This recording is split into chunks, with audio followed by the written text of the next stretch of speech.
Город Гент. Очень красивый. Прогулка на каналах.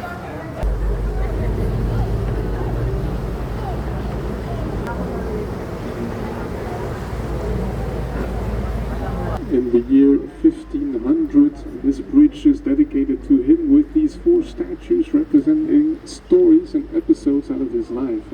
Toen keizer Karel te herdenken die hier in Gent werd geboren in het jaar 1500, ici le petit pont de plaisir impériaux construit pour commémorer le 500e anniversaire de la naissance de l'empereur Charles Quint ici à Gand, dans l'année 1500.